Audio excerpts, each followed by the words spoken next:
प्रिय बच्चों, सुप्रभात।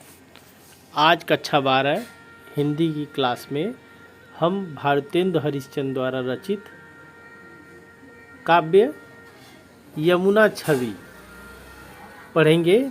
इसके पूर्व भारतेंदु द्वारा जो आपके पाठ्यक्रम में सम्मिलित है प्रेम माधुरी, हम उसको पढ़ चुके हैं। आज शुरुआत करेंगे यमुना छवि की। तो यमुना छवि का ये पहला पद है, तरण तनुजा तट तमाल। इसमें भारतेंदु हरिश्चंद्र ने यमुना के तट की सुंदरता का वर्णन किया है। बहुत ही रोचक वर्णन है। आइए तब इसको पढ़ते हैं।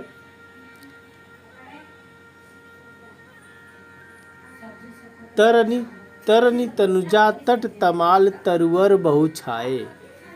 देखिए, तरनी तरनी जो है पर्यायवाची होता है सूर्य का।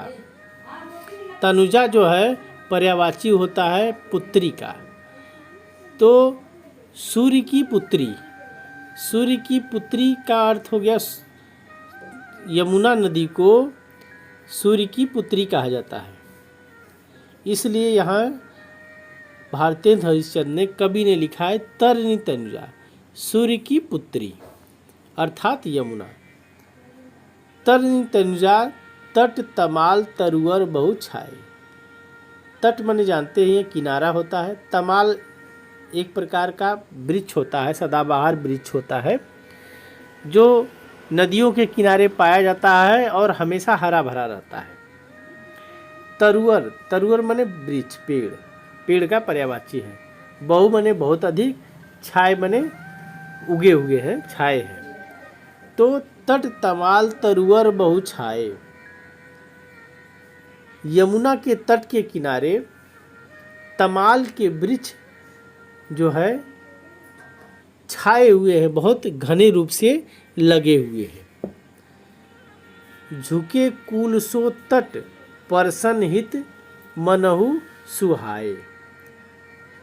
और वे क्या है, वो पेड़ जो है तमाल के झुके हुए हैं।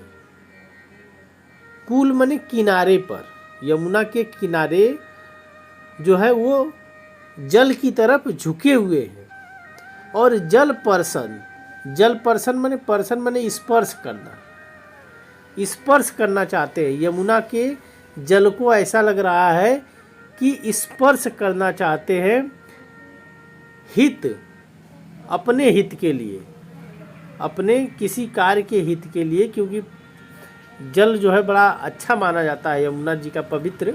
तो उसको अपने हित के लिए ऐसा लग रहा है कि उसको छूना चाहते हैं, स्पर्श करना चाहते हैं। और बहुत यह झुका हुआ स्पर्श करता हुआ दृश्य देखने पर बहुत ही सुहावना लगता है। सुहाए माने सुहावना लगता है, बड़ा ही सुंदर लगता है।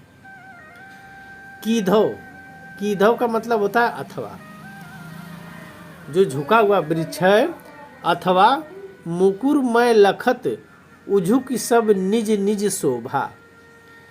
अथवा ऐसा लगता है, मुकुर माने होता है शीशा, दर्पण जिसमें चेहरा देखा जाता है। तो ऐसा लग रहा है कि तमाल के वृक्ष नदी के तट पर झुककर लखत माने देख रहे हैं उझकी सब निज निज शोभा। उझक के बार बार यमुना के जल में अपने प्रतिबिंब को देखकर मतलब निज शोभा, अपनी शोभा बढ़ा रहे हैं।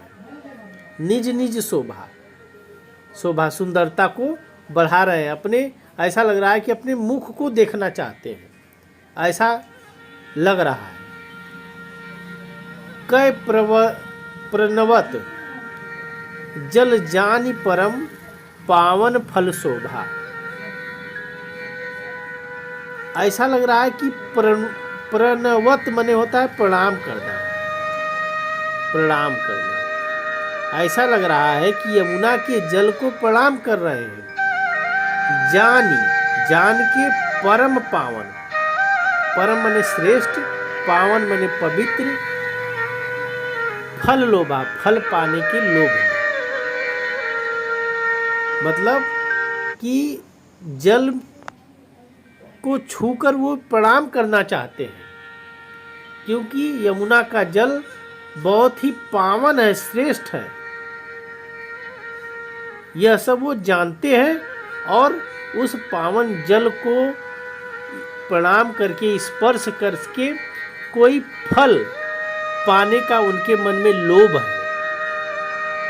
फल पाने की उनके मन में इच्छा है, इसलिए वे जल को स्पर्श करते हैं। और आगे देखिए, मन आतप, आतप मन होता है कि ताप, सूर्य की गर्मी का जो ताप है उसी को आतप। मन मान लीजिए या मानिए, ऐसा लग रहा है कि आतप वारन तीर को सिमिट सबय छाए रहत। ऐसा लग रहा है कि यमुना के तट पर सभी तमाल के वृक्ष सिमट गए, आपस में सब सिमट गए हैं, जिसके कारण, जिससे क्या होगा कि यमुना के तीर पर आतप मने गर्मी, वारन मने निवारण कर रहे हैं, गर्मी को कम कर रहे हैं। सिमट के गर्मी को कम कैसे करेंगे? पेड़ आपस में सिमट कर झुक जाएंगे तो किनारे पर छाया हो जाएगी, और इस प्रकार सूर्य की छाया को ऐसा लग रहा है कि वे कम कर रहे हैं आपस में सिमट कर। हे हरि सेवा हित ने रहे निरख नयन मन सुख लहत। हे हरि सेवा हित, हरि माने क्या होता है? कृष्ण भगवान को कहा जा रहा है हरि। कृष्ण भगवान यमुना के तट पे अपनी तमाम प्रकार की लीलाएं करते थे, जो जग जाहिर है, जग में सभी लोग जानते हैं इस बात को। तो वो जो है सेवा, उनकी सेवा में, हरि की सेवा के हित में नए रहे, नए माने झुके, नए माने झुकना, रहे माने रहते हैं, झुके रहते हैं उनकी सेवा में। श्री कृष्ण भगवान की सेवा में नए रहते हैं, मतलब झुके रहते हैं। और निरख नयन, निरख माने देखते रहते हैं, नयन से, नयन माने आंखों से, मन सुख लहत, और मन में सुख, लहत माने प्राप्त करते हैं। वे सुख कैसे प्राप्त करते हैं? उनको ये लगता है कि कहीं कृष्ण लीलाएं करते हुए हमको यहीं पर यमुना के तट पे नजर आए तो उनको देखकर सुख, लहत मने प्राप्त कर सकते हैं हम।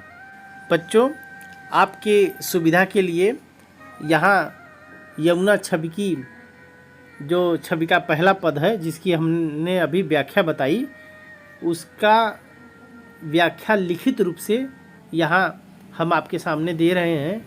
आप इसको स्क्रीनशॉट लेके या नोट्स में अपने लिख के रख सकते हैं, क्योंकि जिस प्रकार समझाया जाता है उसको, उन भावों को अच्छा कॉपी पर उतारना असहज होता है, इसलिए आपके सामने ये रख रहे हैं। जैसा कि काव्य सौंदर्य में हमेशा हम बताएं कि दो पक्ष होते हैं, एक भाव पक्ष होता है, दूसरा कला पक्ष होता है। तो यहाँ पर इसमें हम यदि बात करें काव्य सौंदर्य की, तो पहले भाव पक्ष में हम देखेंगे कि यमुना के किनारे छाए हुए तमाल के वृक्षों की अनुपम शोभा का चित्रण किया गया है, पहला लिख सकते हैं। दूसरा, श्रृंगार रस का वर्णन किया गया है, इसको बता सकते हैं आप। कला पक्ष में आप लिख लीजिए, भारतेंद्र हरिश्चंद्र हमेशा ब्रज भाषा का प्रयोग करते हैं। कुछ काव्य रचनाएं उन्होंने खड़ी बोली में भी लिखा है, लेकिन अधिकतर ब्रज भाषा में उन्होंने लिखा है। गद्य हमेशा वो खड़ी बोली का प्रयोग करते थे, पद्य को ब्रज भाषा में ही प्रयोग अधिकतर किए। इसलिए भाषा ब्रज हो गई और शैली मुक्तक हो गई। छंद छप्पय छंद है। ये छप्पय छंद आपको लिंक दे देंगे, आप डिस्क्रिप्शन बॉक्स में छंद को पढ़ सकते हैं, तो छप्पय छंद आपको पता हो जाएगा। अलंकार यहाँ अनुप्रास अलंकार है। अनुप्रास संदेह और उत्प्रेक्षा। संदेह में या अथवा की बात होती है, कीधो शब्द का प्रयोग होता है इस प्रकार का, तो इसमें कीधो शब्द का भी प्रयोग हुआ है, कै का हुआ है, और अनुप्रास अलंकार, ये उत्प्रेक्षा अलंकार में मानो जानो मनु इस तरह का प्रयोग होता है। देखेंगे आप इस काव्य में जगह जगह इस चीज़ का प्रयोग हुआ है। जैसे हम आपको पढ़ते हैं पंक्तियाँ कि झुके कुल सो जल परसन हित मनहु सुहार, मानो सुहाय लग रहे हैं, सुंदर लग रहे हैं। और जैसे लास्ट से अंतिम पंक्तियां जैसे है कि मनु आतप वारन तीर को सिमट सबे छाए रहत। तो यहाँ मनु जो है का प्रयोग उत्प्रेक्षा में किया गया है। इस प्रकार आप देख सकते हैं कि जगह जगह उत्प्रेक्षा अलंकार का भी प्रयोग हुआ है। अनुप्रास अलंकार जहाँ एक ही शब्द की या अक्षर की बार बार आवृत्ति होती है, जैसे तट तमाल तरुअर बहुछाए तो की आवृत्ति है। ये उदाहरण अनुप्रास अलंकार में खूब चलता है, आप अच्छी तरह से जानते होंगे। गुण माधुर्य है और शब्द शक्ति अविधा है। तो इस प्रकार आप जो है काव्य सौंदर्य लिख लेंगे। आशा करते हैं कि आपको व्याख्या समझ में आई होगी। आज के लिए बस इतना ही। धन्यवाद।